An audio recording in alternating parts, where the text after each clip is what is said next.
새벽 5시 자갈치 시장은 이미 하루를 시작했습니다.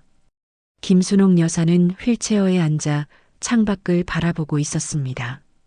64세의 그녀 얼굴에는 시간이 새겨놓은 깊은 주름과 함께 한때 깡순옥이라 불렸던 강인함의 흔적이 남아 있었지요.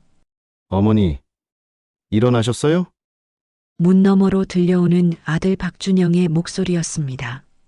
40대 중반의 그는 사업 실패 후 어머니 집에 머물고 있었지요. 응. 잠이 안 와서.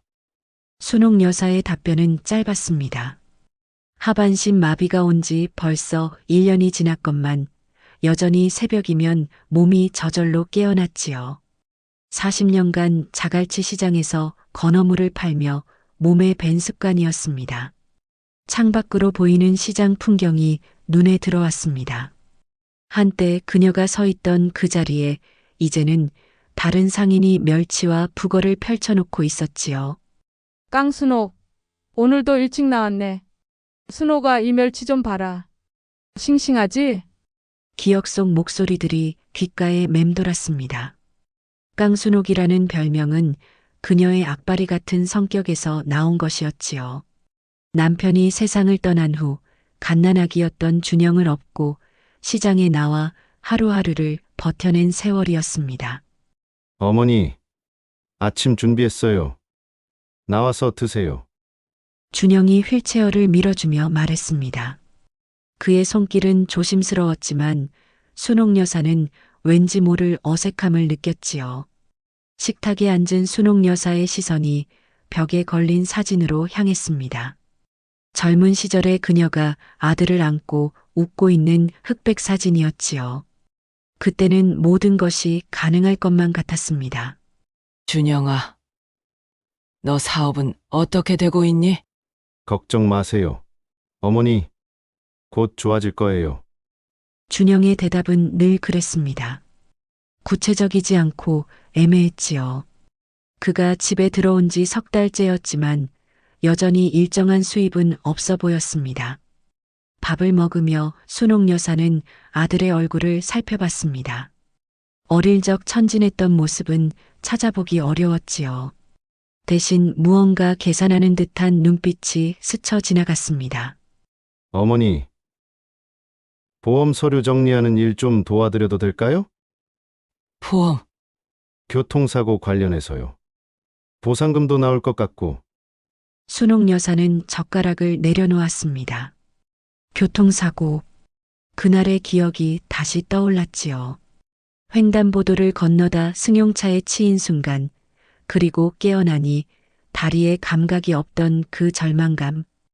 알았다. 나중에 보자. 네, 어머니, 제가 다 처리해 드릴게요. 준영의 목소리에는 묘한 안도감이 섞여 있었습니다. 오후가 되자 순옥 여사는 혼자만의 시간을 가졌습니다. 서랍에서 통장을 꺼내 들여다봤지요. 평생 모은 돈이었습니다. 시장에서 하루 종일 써서 번 푼돈들이 쌓여 만들어진 것이었지요. 문득 불안한 마음이 들었습니다. 아들이 자신에게 다가온 시기가 교통사고 직후였다는 것, 그리고 보험금 이야기를 먼저 꺼낸 것. 설마, 순옥 여사는 고개를 저었습니다. 자신이 키운 아들을 의심한다는 것이 못마땅했지요. 저녁 시간 준영은 전화 통화를 하고 있었습니다. 응. 얼마나 나올지는 좀 더 알아봐야겠어. 아직 시간이 필요해. 통화 내용의 일부가 순옥 여사의 귀에 들렸습니다. 그의 목소리는 낮고 조심스러웠지요. 밤이 깊어갔습니다. 순옥 여사는 침대에 누워 천장을 바라봤습니다. 40년간 자갈치 시장을 지켜온 깡순옥의 직감이 무언가 잘못되었다고 속삭였지요. 창밖으로 시장의 가로등이 희미하게 보였습니다. 그곳에서 치열하게 살았던 자신의 삶이 주마등처럼 스쳐 지나갔지요. 혼자 아들을 키우며 매일 새벽부터 밤까지 일했던 세월들. 그리고 지금 그 아들이 곁에 있었습니다. 하지만 왜 이렇게 마음이 불안한 걸까요? 준영의 방에서 새어나오는 불빛이 복도를 희미하게 비추고 있었습니다. 그는 아직도 무언가를 하고 있는 듯 했지요. 컴퓨터 자판 소리가 간간히 들려왔습니다. 순옥 여사는 눈을 감았습니다. 내일은 또 어떤 하루가 될지 알 수 없었지요. 하지만 한 가지는 확실했습니다. 깡순옥이라 불렸던 자신의 본능이 뭔가 위험하다고 경고하고 있다는 것을. 자갈치 시장의 밤은 깊어갔습니다. 그리고 어머니와 아들 사이에는 보이지 않는 그림자가 서서히 짙어지고 있었지요. 바다에서 불어오는 찬바람이 창문을 스치고 지나갔습니다. 마치 앞으로 다가올 폭풍을 예고하는 듯이. 한 달이 지났습니다.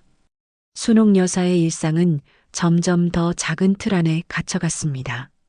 준영은 어머니 건강을 위해서라며 방문객을 막기 시작했지요. 어머니, 시장 사람들이 찾아오신다고 하는데요. 그래. 들어오라고 해. 안 돼요. 의사 선생님이 스트레스 받지 말라고 하셨잖아요. 순옥 여사는 준영의 단호한 목소리에 당황했습니다. 언제부터 아들이 이렇게 자신을 통제하려 했을까요? 준영아. 그래도 사람 구경은 해야지. 어머니, 지금은 치료에만 집중하셔야 해요. 문 밖에서 들려오는 목소리가 점점 멀어졌습니다. 오랜 시간 함께 일했던 시장 사람들의 발걸음이었지요. 며칠 후 전화벨이 울렸습니다. 여보세요? 순옥 여사가 받으려 하자 준영이 재빨리 전화기를 가로챘습니다. 아, 안녕하세요. 어머니는 지금 주무시고 계세요. 네, 제가 전해드릴게요. 전화를 끄는 준영의 표정은 차갑게 변해 있었습니다. 누구였니? 별거 아니에요. 어머니, 앞으로는 제가 전화 받을게요. 어머니, 몸에 무리가 갈까봐. 그날부터 집 전화는 순옥 여사의 손에 닿지 않았습니다. 일주일이 더 지나자 상황은 더욱 심각해졌습니다. 준영은 현관문에 복잡한 자물쇠를 달았지요. 혹시 모를 도난 사고 때문이에요. 어머니, 하지만 순옥 여사는 알았습니다. 자물쇠는 외부인의 침입을 막는 것이 아니라 자신의 외출을 막는 것임을. 준영아. 나 병원에 가야 하는데 제가 모시고 갈게요. 언제 가실래요? 오늘 당장. 오늘은 안 되고요. 다음 주에 시간 내드릴게요. 다음 주가 되어도 병원에 가지 못했습니다. 준영은 항상 핑계를 댔지요. 날씨가 좋지 않다거나 교통이 복잡하다거나. 한 달, 두 달이 지나갔습니다. 순옥 여사의 몸은 점점 약해졌습니다. 제대로 된 재활치료도 받지 못했고 외부 공기도 마시지 못했지요. 준영아. 나 답답해. 미치겠다. 어머니, 참으세요. 다 어머니를 위한 거예요. 그의 목소리에는 전과 다른 냉기가 서려 있었습니다. 어느 날 밤 준영의 진짜 모습이 드러났습니다. 어머니, 통장 비밀번호 좀 알려주세요. 왜? 어머니, 병원비랑 생활비 때문에요. 제가 관리해드릴게요. 내가 직접 할 수 있어. 어머니, 상태로는 힘드시잖아요. 순옥 여사가 거절하자 준영의 얼굴이 일그러졌습니다. 어머니, 저 없으면 어떻게 살 거예요? 누가 어머니를 돌봐줄 것 같아요? 그의 목소리는 점점 거세졌습니다. 아무도 어머니 말 안 믿을 거예요. 다들 제가 효자라고 생각하거든요. 순옥 여사의 가슴이 철렁했습니다.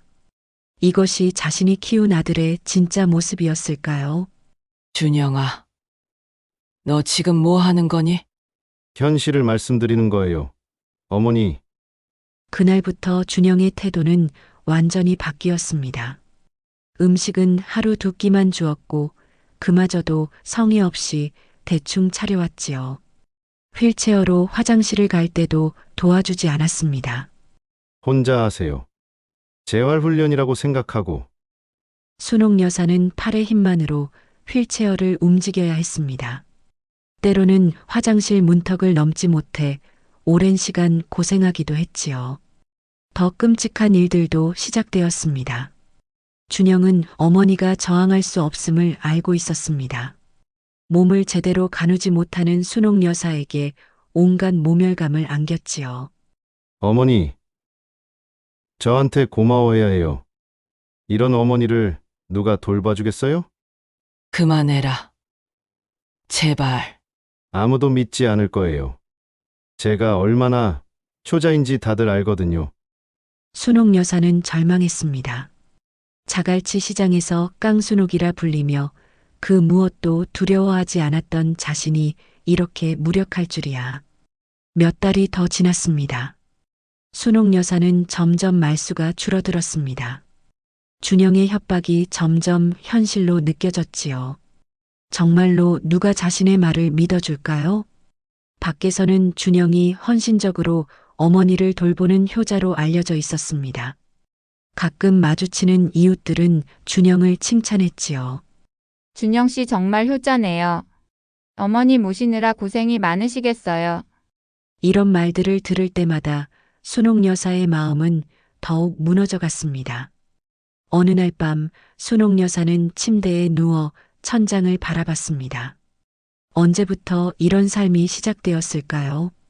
언제까지 이런 생활을 해야 할까요? 자살이라는 단어가 머릿속을 스쳤습니다. 하지만 움직일 수 없는 몸으로는 그마저도 쉽지 않았지요. 준영의 방에서는 여전히 컴퓨터 자판 소리가 들려왔습니다.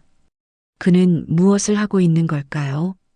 어머니의 보험금을 조사하고 있는 걸까요? 순옥 여사는 눈물을 흘렸습니다. 하지만 소리내어 울 수는 없었지요. 준영이 들을까봐 두려웠습니다. 자갈치 시장에서 평생을 바쳐 키운 아들. 그 아들이 자신을 이렇게 대할 줄은 꿈에도 생각하지 못했습니다. 창밖으로 새벽이 밝아오고 있었습니다.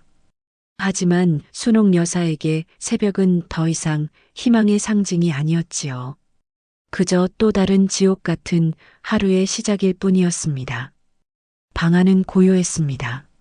하지만 그 고요함 속에는 한 어머니의 절규가 숨어 있었지요.